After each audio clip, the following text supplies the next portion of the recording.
Hello, welcome to Truth and Tears. My name is Maureen. Today promises to be exciting because we are touching all round. It's a full package of truth, of faith, of love, of transformation, of purpose.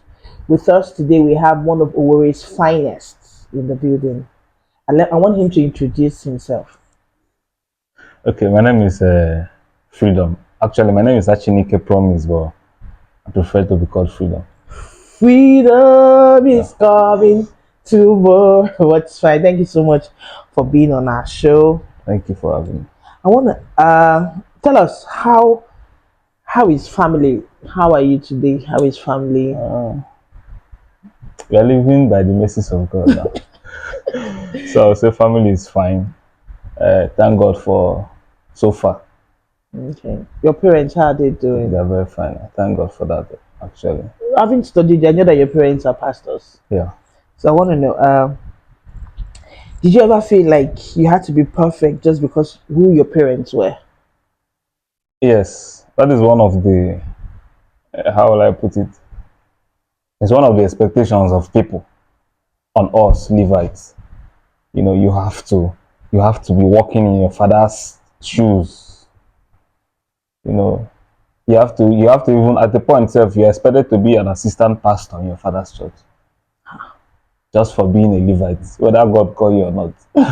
But somebody like you, know, definitely, because it's always normal that you're the first son. Yes. They must have dedicated you to God now. They dedicated all of us to God, even members. But yours is different. So, at what moment, as a pastor's child, that made you question your own faith? Um, I don't think I've had that moment.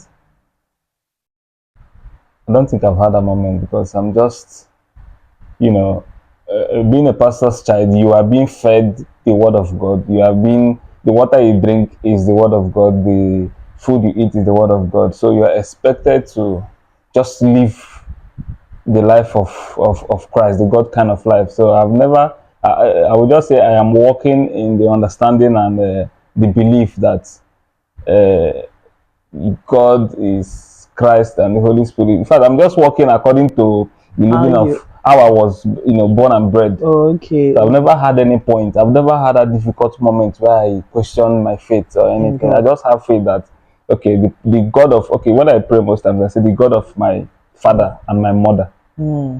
So if I will have any reason to question my faith, I think it will be in the future. But for now, Well, for now, there is everything no. is working perfectly. If you weren't a pastor's kid, how do you think your life would have turned out? I would have been a bad boy.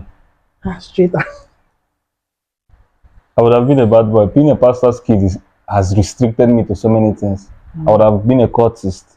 Hmm. I would have been a womanizer, a staunch one. I for do Yahoo.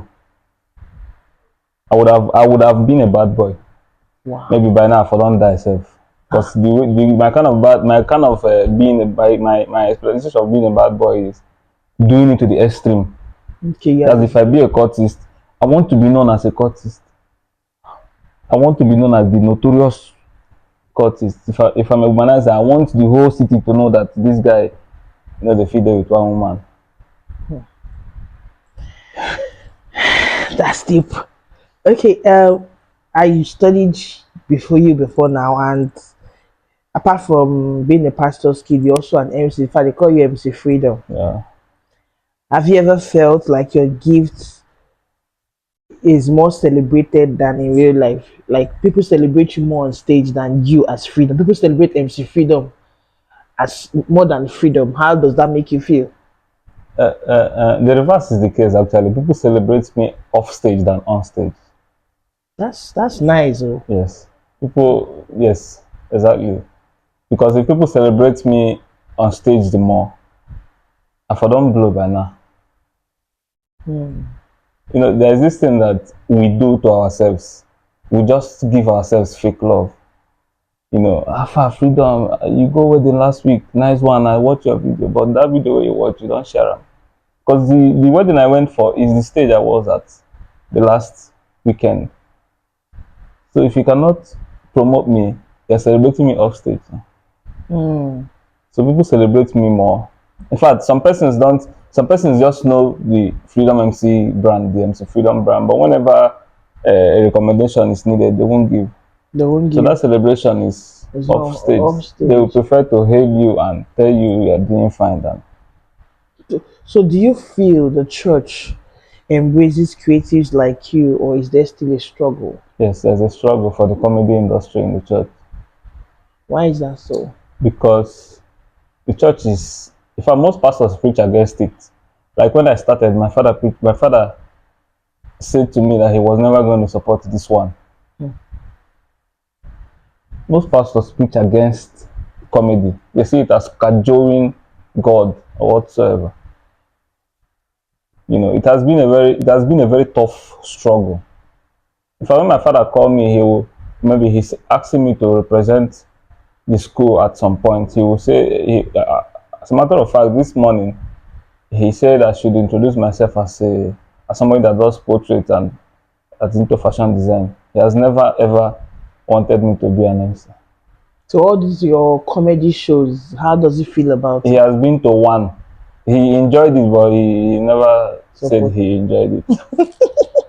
Because I saw him laughing and all that. So I Yeah, yeah, know, but he will never admit it.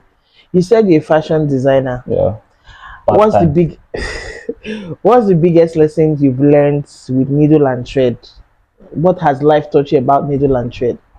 Okay, I'm a part-time fashion designer anyways. I'm not the type that, scourges for job, Mm, try to meet people, collect. For now, mm, I'm just leveraging on myself and my family, yes. But one of the biggest lessons is that, in fact, the greatest lesson I've learned in the short range of me moving into fashion is that people come and go.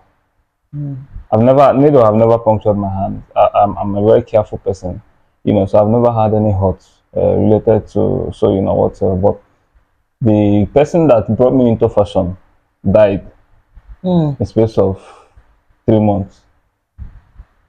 When he was diagnosed of kidney failure, in the next 3 months, he died. So that is my greatest motivation because we had dreams together, we had aspiration, we had plans. So that is one of the reasons why, because at the time I left the thing, but that was the reason why I came back. I want to build it. By the time I start requesting for clients and all of that, wherever he is, he will be smiling.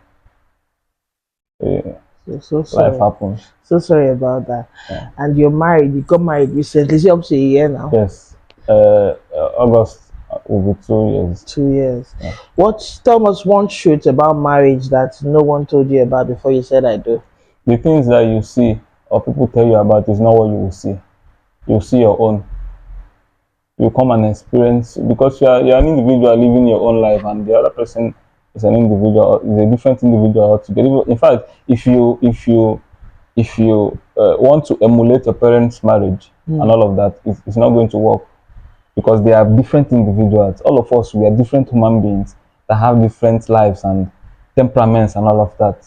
So one of the things I've just decided to take it as it's coming. mm. Just live by One the day step at a time. and then see where we get. So this being a husband, what's the hardest moment and how did you push through it? I think I can talk about this now because God has, replaced. The hardest moment for me was watching my prayers not answered. That is what I would say is the hardest moment. Forget the fight, the arguments, and all of that. I prayed and I cried, but nature or what, I don't know how to put it, but he just decided to take his form. We lost our first Child. child. The child was not born, just happened.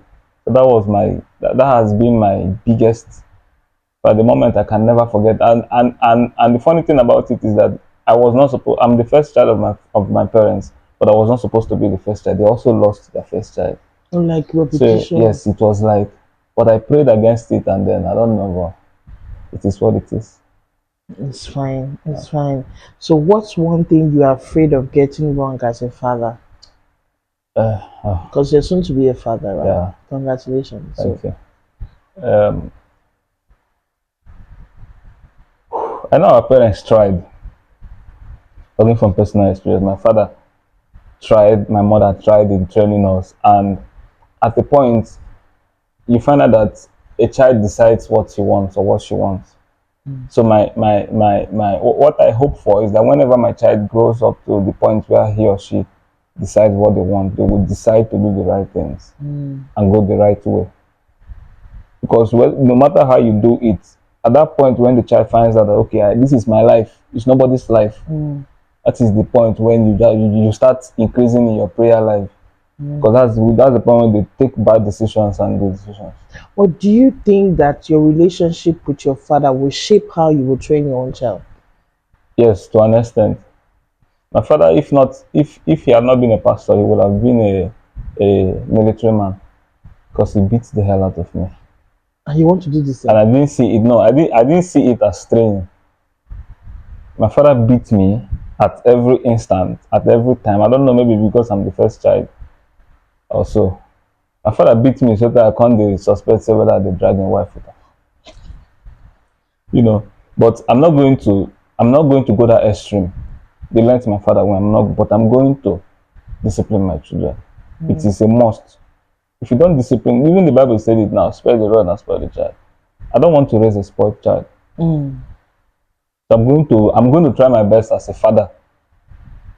But at the end of the day, also, I want to be the best father in the world. So I'm going to be loving. So what's one promise you've made in your heart to your unborn child? I'm just going to be the best father. I want my child to feel loved first at home. So I'm going to give love at all costs. You know, I have this habit of buying at impulse. If I see something I like it, even if I don't have money, I'll tell the person to stand here so there, I will come and buy it. And I will come back. So I'm going to make sure that whatever it is that my child wants or my child likes and I can afford it, I'm going to provide it. Because that is one of the things that make children look outside and all of that. So I'm going to make sure that my home is comfortable enough to attract other children, not my children going outside, being attracted to other homes. So let's drive back to the church. As a pastor's child. Was there any moment when you felt more rejected inside the church than outside it? Yes. Share. As a matter of fact, I decided this 2025 not to be a Christian again. I started to try other religion, or just not go to church, not to go to anywhere. Sunday morning I go play ball. The pastor said, yes, because the church is full of hypocrites. I've seen it, or I've been a pastor's child for all I can remember. My father wasn't a pastor when I was born, but I think he became a pastor years later. I was still tender, so I've been a pastor. I've seen the good people in church. I've seen, but I have the spirit of discerning if this person is a good person. As long as it's in the church premises, I can discern that. So I don't hear one. Can you share one defining moment? Okay. I have witnessed, or I have been through embarrassments so much from my dad as a pastor and as a father. But I'm not holding it against him. He was doing his best as a father and as my pastor also, because my father is my pastor. So that made me not tolerate. That made me not, to come to a point where I don't tolerate nonsense, no matter where it is. I don't tolerate embarrassment, because at my age and at my stature as a husband and as a man, I feel I should be respected even while I'm not there. Because I don't disrespect people. If I would disrespect you, there must be something you've done. So I think yes, last year, by this time last year, it's a year now, I was disrespected in the church, and it was not a private disrespect, it was a public disrespect. I call it disrespect because that was how I felt. I don't even want to say embarrassed, and I wouldn't want to go into details, but I was hoping that apology comes, just as the disrespect came openly on live. both people in the church and people that were watching the service. I was hoping that an apology come maybe towards the end of the service, and that is why I stayed. Because ordinarily I would walk out. at that point, because I would not want to engage in verbal confrontation with you. I would just quietly walk out. But I didn't go out, and I was hoping for an apology. I said to you, church dismissed. There was no apology. And then the mistake I made, according to how the whole thing turned out, was to express my feelings to the pastor. I sent him a text. I didn't want it to just linger for long. I didn't want to keep malice in my heart. I didn't want to, you know, carry it and, keep coming to church and be looking at him with one bad eye when he started. So I sent him a text, and then I told him that this is the second time this thing is happening, and I don't know why. Please let there not be a third time. And it was the text was interpreted as threat and insult. I expressed my feeling. You hurt me, I tell you. You say I insult you. And he didn't even stay up to 4 hours. Let me just guess. I sent an apology because I started feeling bad. But what I would tell you as an elder is what I would tell my parents at home. At my age, if I feel embarrassed or humiliated by you, I will tell you. Because what's the point of keeping it? So I told the pastor. Pastor told his wife. And that was when I knew that maybe my presence in this church or this wife has not been, appreciated, or they not just send me. The wife called and gave up a lot of insults and all of that, and warned me not to come to that church again. Yes. The wife was talking at a point. He said, I know you are recording this call. So she knew she was saying bad things to me. I told her I'm not recording. I didn't say, at the point she asked me, are you not going to talk? Don't you have anything to say? I said no. Because I blame, if I don't blame anything, because the marriage that brought me to that level. Freedom when I was a single person.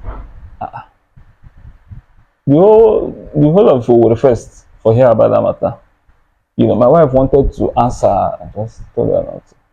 And thank God she could control herself that day. Because woman to woman, it would have turned out another thing. And then after all those threats, insults, and everything, do you have anything? I said, I don't have anything to say.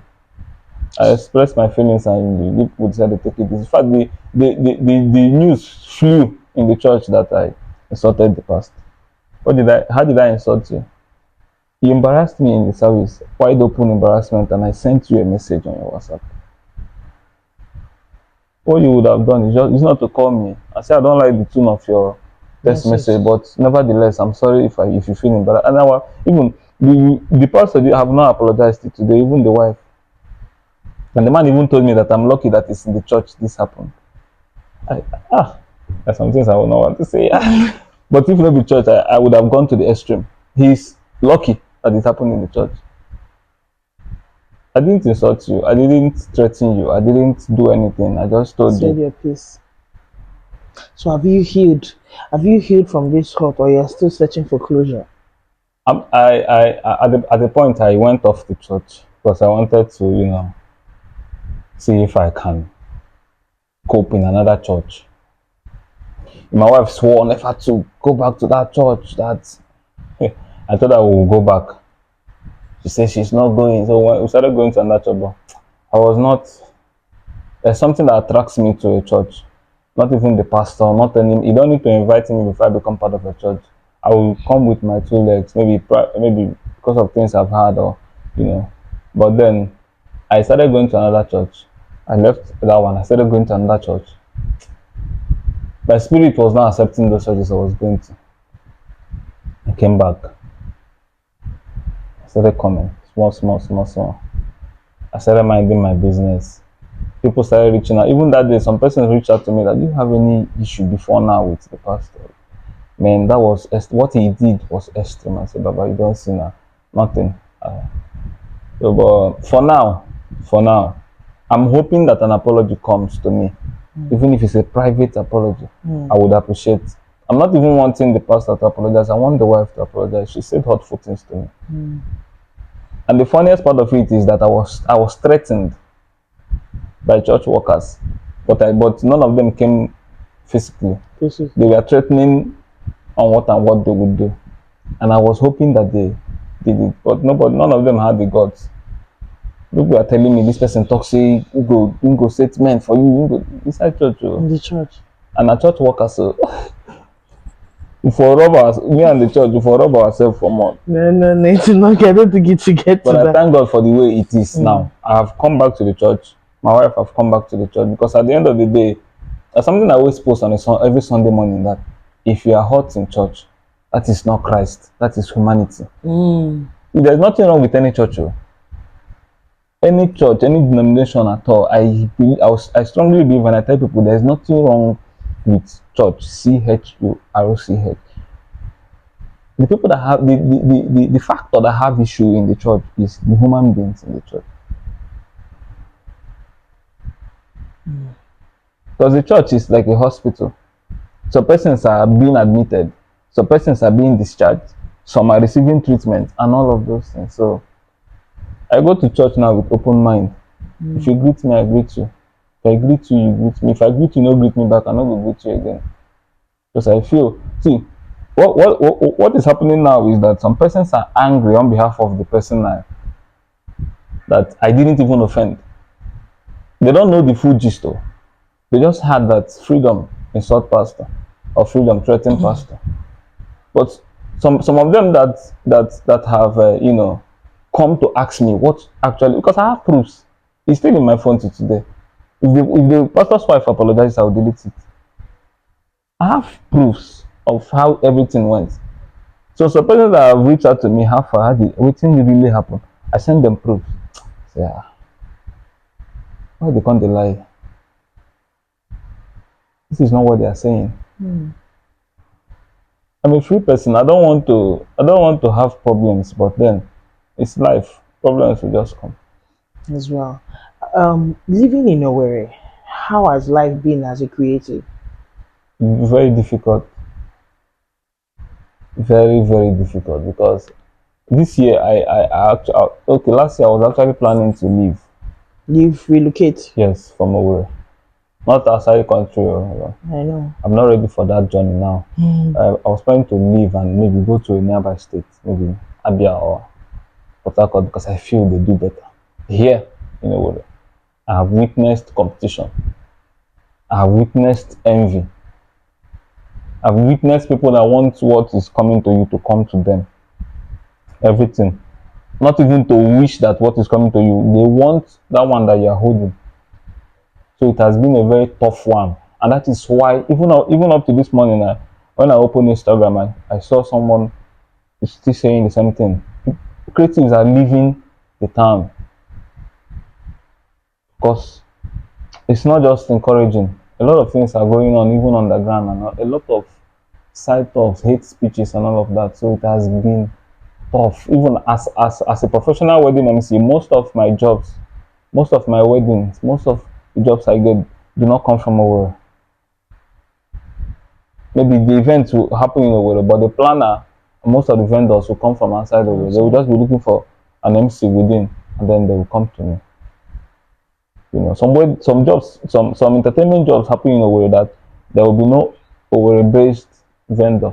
Everything is outside, so it has been it. Everybody can testify. What's one Owerri-based experience that has deeply impacted your life? I don't know. There have not been any. In this Owerri?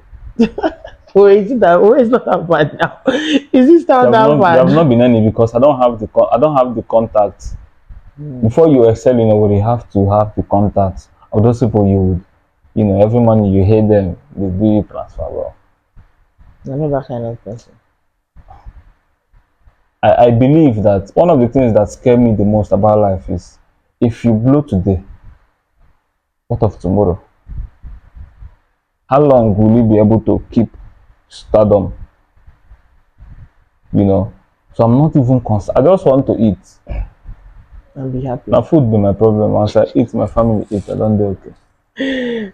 And thank God that It's happening that. yes, because I'm not a full-time entertainer. You have other side hustle. I have things that are giving me food. So that is why I don't give a damn.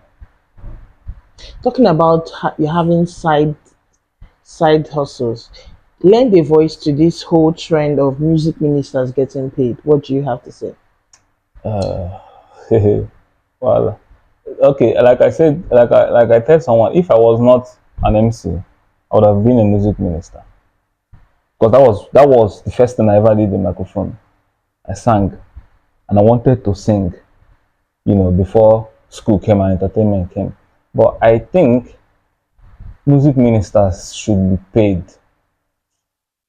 I think if you invite a music minister to your church, let it be a dialogue because these guys have to go through rehearsals to give you a perfect production or a perfect ministration. Because anyhow you want to put it, there is perfect ministration, and they have to go through nights of rehearsals, prayers. Some of them will have to fast as a team.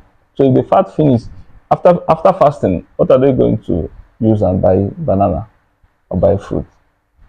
So if you want to employ a music minister for a program, if the music minister tell you, okay, sir, this is what I think you should pay us. If you don't have up to that amount, you tell them what you have, and then if the negotiations get to a point of agreement, it's a deal. So you are, if you can afford it, you pay them. Yes. What about the ones that they say they charge very high amount? I think that's where the bone of contention is.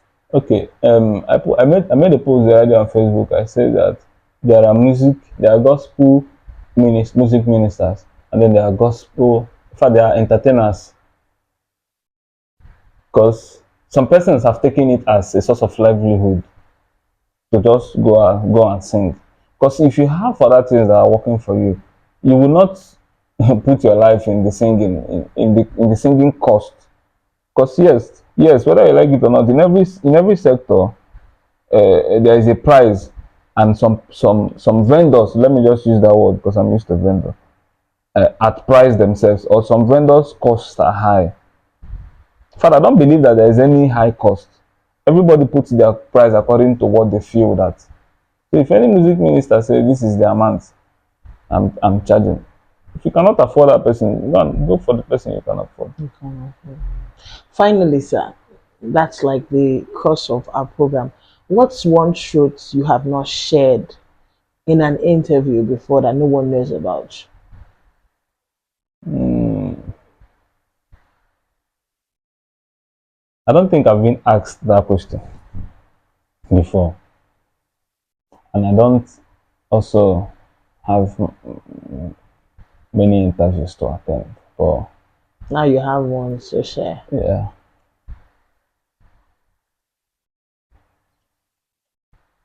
I don't even know what to say now. But okay, there is this thing that always keeps reoccurring. You know, some persons will see me out of the blue. They might want to tease me. They call me a pastor, Pastor Freedom, man of God. Um,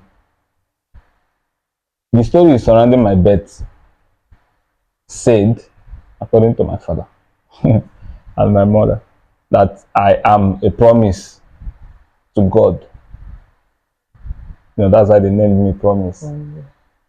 So that I would be a man of God, a pastor, whatsoever it is. And then at a point in my life, I started, if you call me pastor, if you fight. If you call me man of God, I might not talk to you again. Because I saw pastors as people that came to this world to suffer and die. Using my father as an example. If we don't suffer in the course of his own ministry, What church is so that? Assemblies of God. So I that I wouldn't want to go deep into the fact that he has suffered, but that mentality has been in my head for a very long time. So if you call me pastor, until when I now came out of the Assemblies of God Church, something happened and I left Assemblies of God Church, and then the emergence of social media, I started seeing that there are some pastors that are not suffering. There are some that are doing well. You know, and then before the whole MC and entertainment thing, because when I was in Sings of God, I do sing. In fact, at the time I was a music director and all of that. So I now thought of it that okay, if truly there is a call, maybe it will be towards music ministry. So I found peace in that. If you call me man of God, now there's no problem. If you call me pastor, there's no. In fact, I used to tell my father whenever he's talking to me, he will say it's good to answer the call early. I say I never get call. You want to call me on behalf of God, so I am ready. Whenever the call is obvious. What am I living for when I can just sleep and not wake up? Mm. You know, but I want to go in the line of music. Okay. Because if I stay in the line of preaching and sermon, I will cause problem. Because there are so many things I'm going You to. want to say? So I want to just go in that other direction. So, what advice do you have for someone in this position of your life that is watching you? It's just to hang on. The whole thing is going to play out when it's time. Mm. That's what I believe. Because even my dad didn't want to be a pastor. Because his mates now are far ahead of him. He was running. His own was obvious. But he started running from an early age. He didn't even want to go in that line. He didn't even want to touch the microphone. He just want to do business and leave. But when the time was right, thank God it was not too late for him. He came back. So me and any other person that is in this, light, just hang on. You don't force it unless you just want to. If you feel that it's not something that you should do, maybe you are confused. Continue doing what you're doing as long as you're happy. Because me, I'm very happy being an MC. I'm very satisfied, especially when I have a perfect delivery. You see me walking out of the hall, my shoulders will be high. People will be, commending you and all of that. You feel happy. So by the time, whenever the call or whatever will be very visible, you continue from there. Don't rush it. So it's not just to stay and you are waiting for call or you just rushing without conviction. So whenever it comes, you just continue. From that point where you are, you move on. Thank you so much, Freedom, for sharing. You've heard from him. Hang on, with time, everything will play out. Till I come your way again. Thank you so much for watching. Thank you, Freedom. Okay. Bye. God bless you. Thank you for having me. Thank you.